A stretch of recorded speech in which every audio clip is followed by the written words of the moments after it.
Assalamualaikum warahmatullahi wabarakatuh. Nama saya Aisyah Ainul Mardia, NPM 17110002.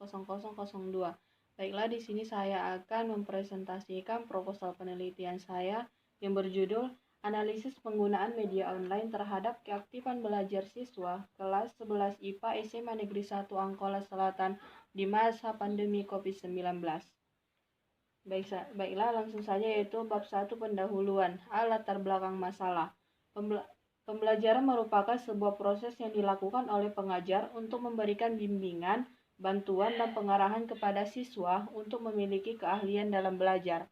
Namun, terhitung Maret 2020, Organisasi Kesehatan Dunia atau WHO menetapkan coronavirus disease atau COVID-19 sebagai pandemi yang telah melanda lebih dari 200 negara di dunia.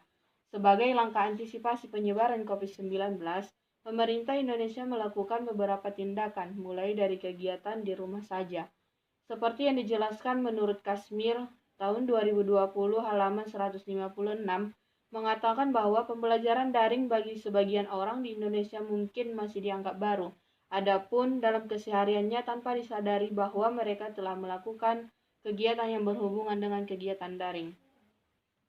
B. Fokus masalah. Agar penelitian ini dilakukan dengan mudah dan terarah kepada sasaran yang diharapkan, untuk itu penulis membatasi ruang lingkup permasalahan yang akan menjadi sasaran penelitian, yaitu pada analisis penggunaan media online terhadap keaktifan belajar siswa kelas 11 SMA Negeri 1 Angkola Selatan di masa pandemi COVID-19. Rumusan masalah. Berdasarkan latar belakang masalah yang dikemukakan di atas, maka penulis dalam penelitian ini merumuskan masalah sebagai berikut. Yang pertama, bagaimanakah penggunaan media online terhadap keaktifan belajar siswa kelas 11 SMA Negeri 1 Angkola Selatan di masa pandemi COVID-19. Yang kedua, yaitu apa sajakah faktor yang mempengaruhi keaktifan belajar siswa kelas 11 dengan menggunakan media online berupa aplikasi Google Classroom.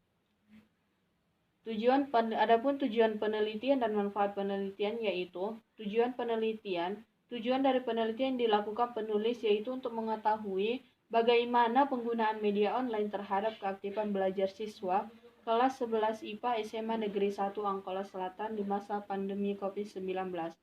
Yang kedua, yaitu untuk mengetahui faktor yang mempengaruhi keaktifan belajar siswa kelas 11 dengan menggunakan media online berupa aplikasi Google Classroom. Adapun manfaat penelitian, yaitu satu, manfaat teoritis. Manfaat teoritis yaitu hasil penelitian dapat memberikan masukan berharga berupa konsep-konsep sebagai upaya untuk meningkatkan dan pengembangan untuk ilmu pengetahuan. Yang kedua, hasil penelitian dapat dijadikan sumber bahan yang penting bagi peneliti di bidang pendidikan. Dua, manfaat praktis bagi penulis sebagai wacana untuk memperluas wawasan dan pengetahuan tentang pentingnya penggunaan media online terhadap keaktifan belajar siswa khususnya pada masa pandemi COVID-19. Yang kedua, yaitu bagi kepala sekolah. Hasil penelitian dapat membantu meningkatkan pembinaan profesional dan supervisi kepada guru secara lebih efektif dan efisien. Yang ketiga, yaitu bagi para guru. Hasil penelitian dapat menjadi tolak ukur dan bahan pertimbangan guna melakukan pembenahan serta koreksi diri bagi pengembangan profesionalisme dalam pelaksanaan tugas profesinya.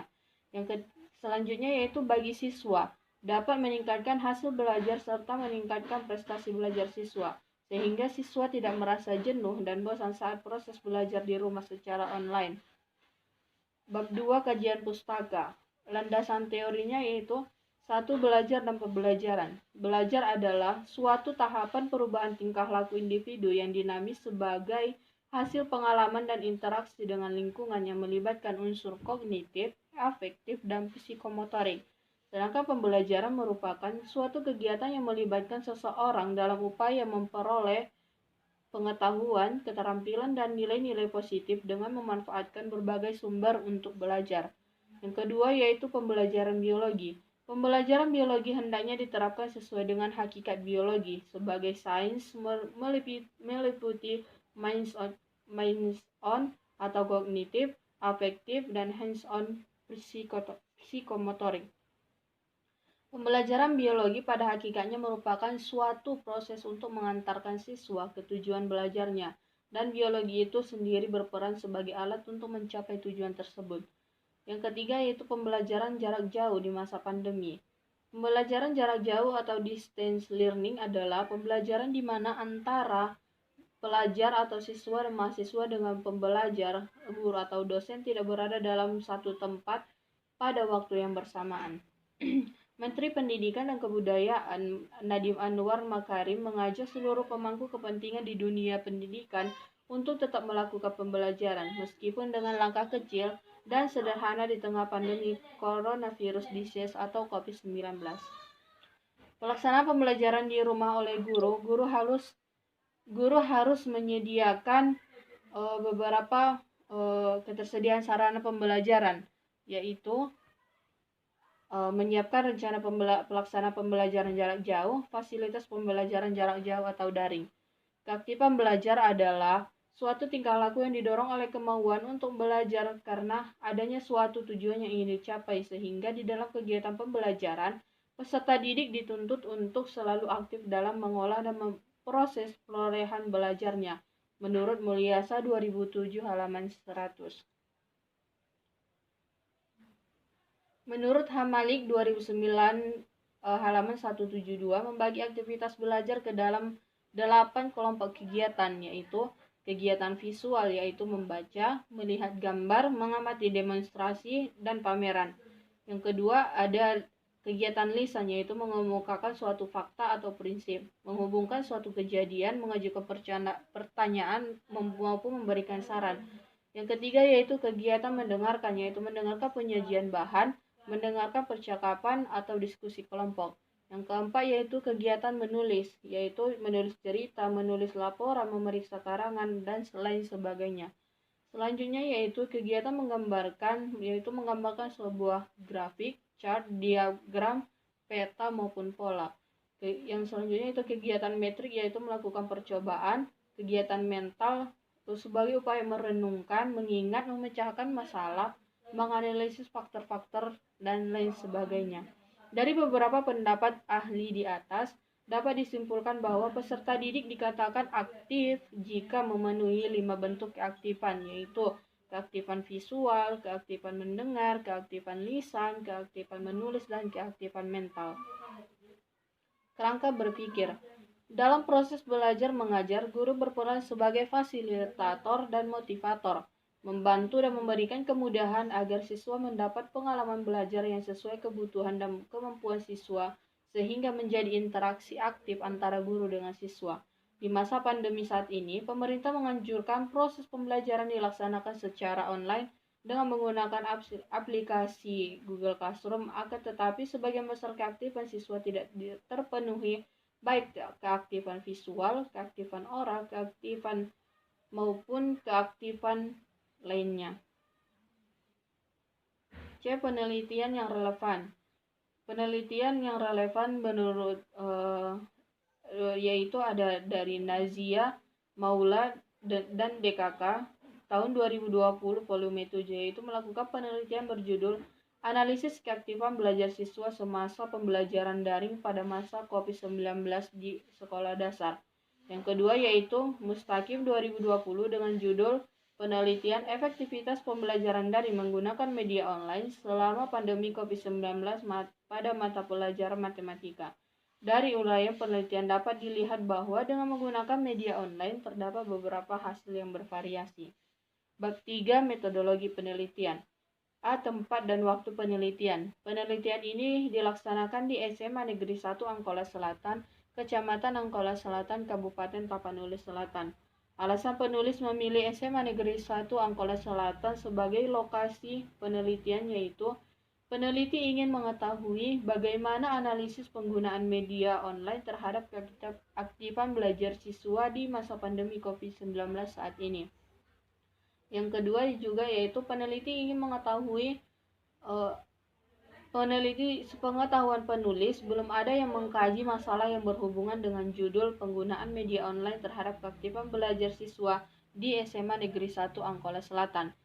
Selain itu, lokasi penelitian juga tidak jauh dari tempat tinggal penulis, sehingga proses pelaksanaan penelitian lebih mudah untuk mendapatkan informasi atau data yang diperlukan. Adapun waktu yang diperlukan dalam penelitian ini yaitu kurang lebih 3 bulan, yaitu Januari sampai Maret 2021. Metode penelitian.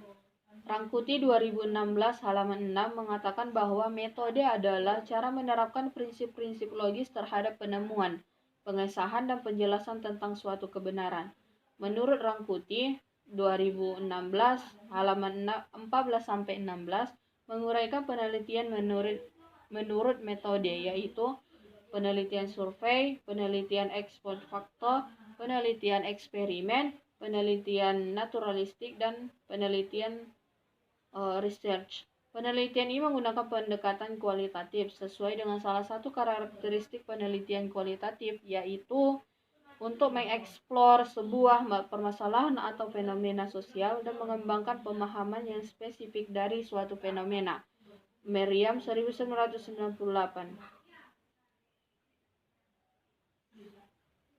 Instrumen dalam penelitian kualitatif adalah penelitian itu sendiri menurut Lincoln dan Goba tahun 1985. Jika dalam objek dan informan penelitian.